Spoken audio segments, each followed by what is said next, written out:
So yesterday, the day before season 2 starts, and it's dropping daily, mind you, Marvel gave us all 9 episode screeners of What If Season 2, with just 24 hours before the embargo was to lift. So I sat down to binge 4.5 hours of Marvel animation. And I gotta tell you, I was like a little miffed. I was like, right in the middle of Christmas, man. But I ended up having an incredible time. Wow, I made myself some whole wheat spaghetti with tomato sauce and Parmesan cheese. I sat next to my Christmas tree and I watched cartoons. Oh, it was great. It was very much like sitting down to read a stack of comic books. It was delightful. As I said, so yes, all 9 episodes are dropping daily starting today all through Christmas. And I predict a lot of you will be trying to convince family members who aren't into comics to watch some of these episodes with you because you think they're so good, you'll want to share them. But I predict those family members will then look at you like, I can't believe you watch this stuff. But we do, and we love it. As I said, this is like watching your stack, sitting down with a stack of comic books. So only some of us will appreciate it, but boy, will we appreciate it. Woo! This doesn't really seem to tie into the larger MCU at all, just fair warning. But does that really, that I've said many times that was the secret to Marvel's success, that you had to watch everything to be in on the story. And they're really moving away from that. And I hope that doesn't mean that people miss. Well, I guess it just doesn't mean as much to some people. But this is just great comic book storytelling. If you like comic books and you know who you are, you will enjoy this.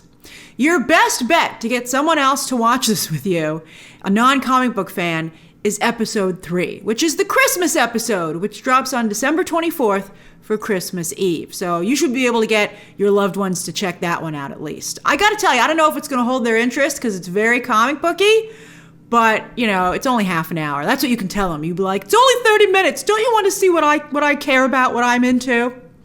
All right, this, episode 3, by the way, is a really fun take on Christmas movies, especially Die Hard, because it turns Avengers Tower into Nakatomi Plaza, which I thought was an incredible idea and is extremely well executed. But that's all I'll say about episode 3, because this is a non-spoiler review for season 2. And the way I'm going to break this down is that first I'm going to share some general thoughts about the season overall, and then specific non-spoiler thoughts for each of the 9 episodes to give you an episode guide. All right, so overall thoughts. Bryan Andrews, the showrunner who now directs all the episodes, what a talented guy. Wow. Like a lot of animation directors these days, I would love to see him level up to not only feature animation, but I think he might be able to do live action. It's tough to transition from animation to live action, but some great animation directors have fallen flat on their face. But I say, let's let Bryan Andrews try. I think Marvel's got nothing to lose at this point. I'd certainly ask him to do it.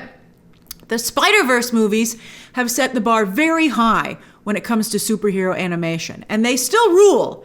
But I think What If is learning very quickly. Exponential growth since season 1.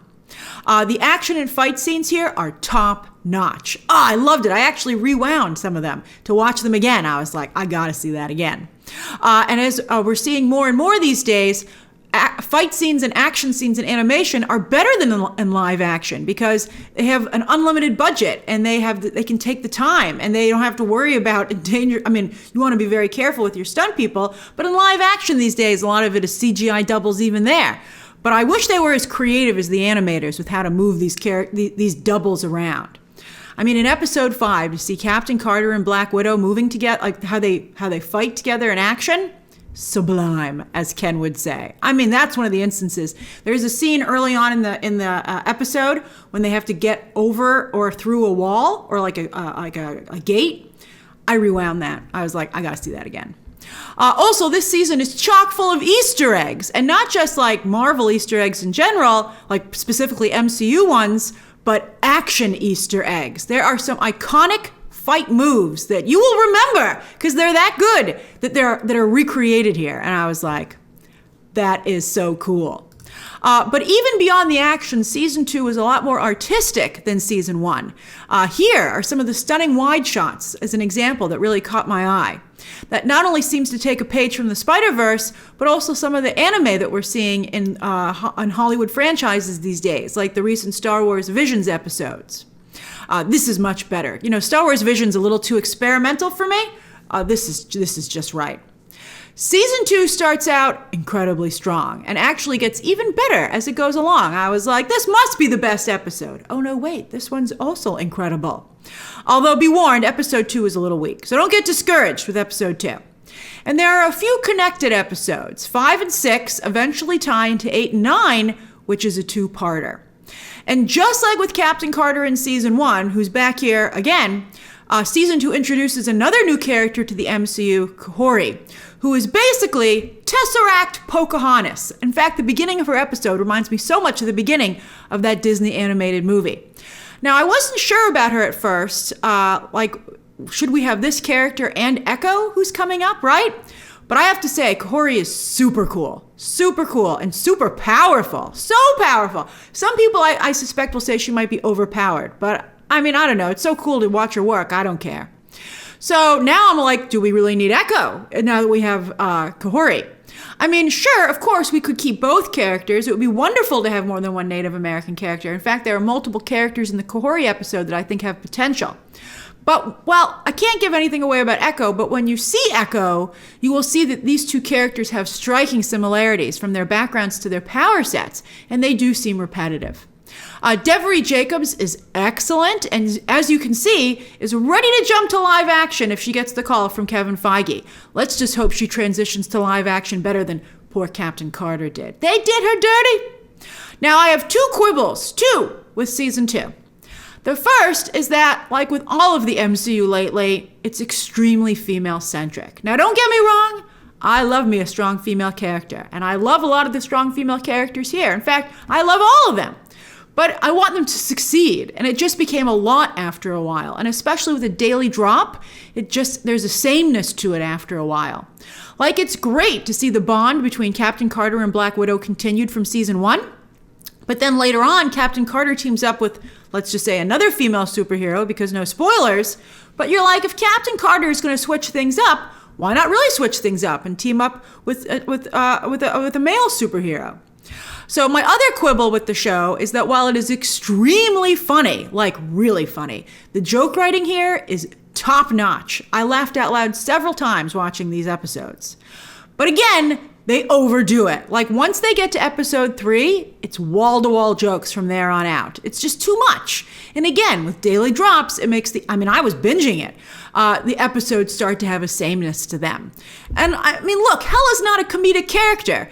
So to turn her into one is really weird. I'm like, why is Hela cracking so many jokes? I don't care how good Cate Blanchett's line readings are. Yes, Cate Blanchett is back. Oh, fingers crossed that she might now return to live action, or at least is open to the discussion. That's incredible. And so many pop culture references. I mean, they're on target. Zing!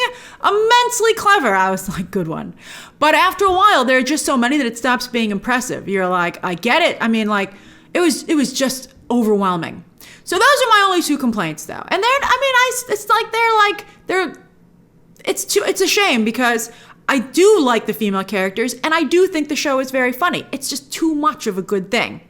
And as I said, season 2 is overflowing with Easter eggs. It's Easter egg heaven for those of you who enjoy that sort of thing. And I'm one of you. Oh, I was having such a good time. Oh, and it has different levels of Easter eggs. So even if you're a beginner MCU fan or a casual MCU fan, you'll pick up on some of them. There's just that many. I mean, it's like everybody gets to find an Easter egg. That's how many there are. To see favorite movies and comics with 1602 recreated, amazing attention to detail. Like the lounge from Avengers Age of Ultron, it brings you right back to when you watch these things the first time around. It was incredible.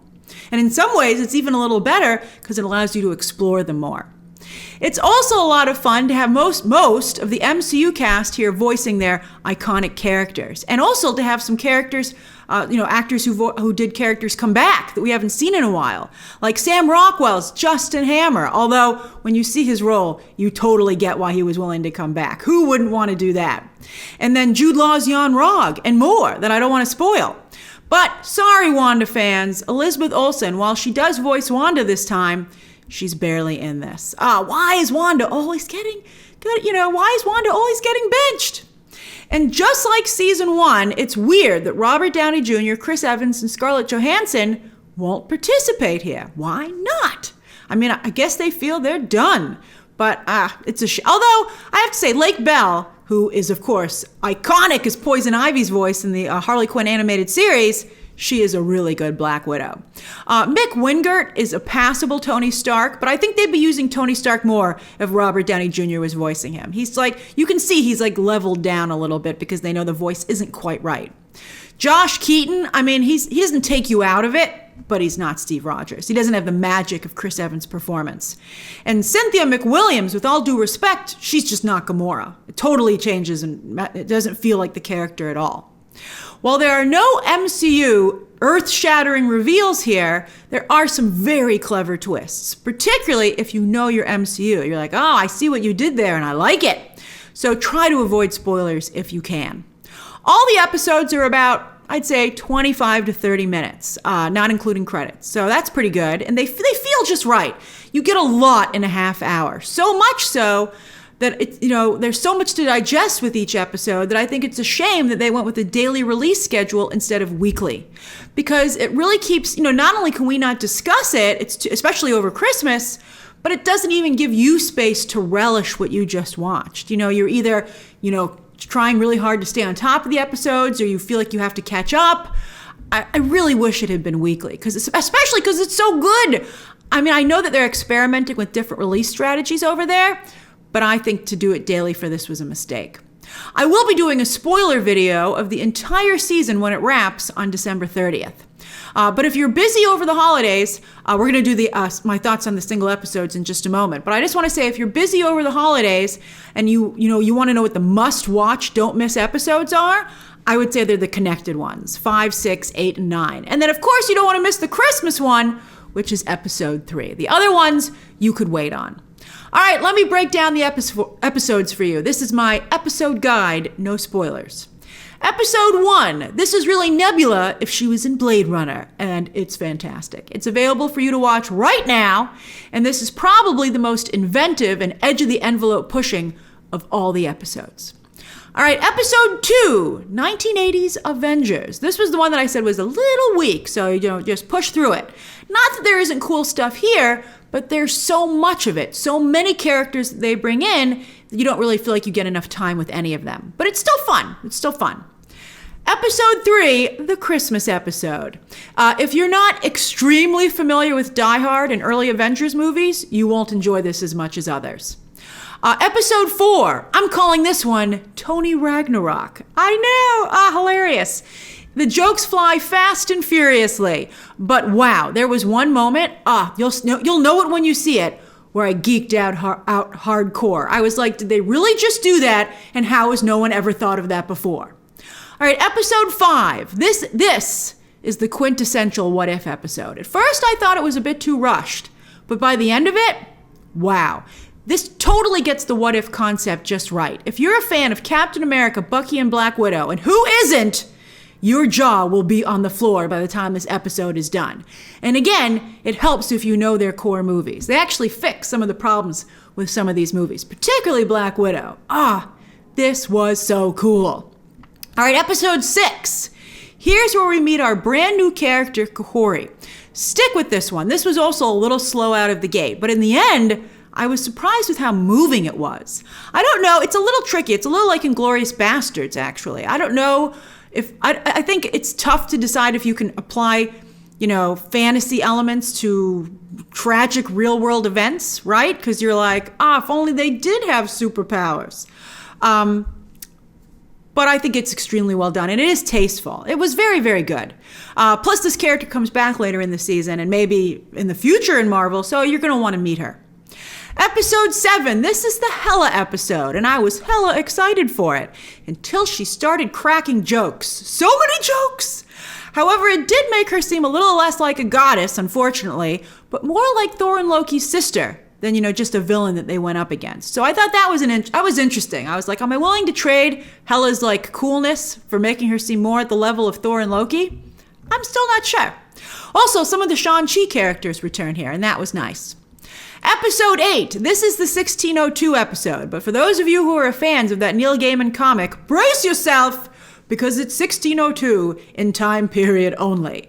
It's like the loosest of adaptations. It's not like that comic. Paul Rudd is in this though, and he is so good here. I love him. I liked the Robin Hood elements. I thought that was cool. And you have to see the weapon that Thor wields at the end of this episode. I'm not going to say what it was, but it was so cool. Oh, I loved it. All right, episode 9, the season finale. Didn't love it. But you got to watch it because it's the season finale. It wraps everything up. It's the second half of episode 8.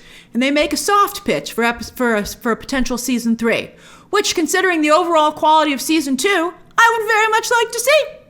We'll talk about it more in my spoiler coverage when the season wraps.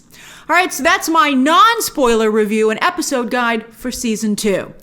See you again when the season wraps. And of course, there'll be other videos in the meantime. But until then, for What If, share your thoughts down below, subscribe today, and of course, as always, you can check out some more videos right now.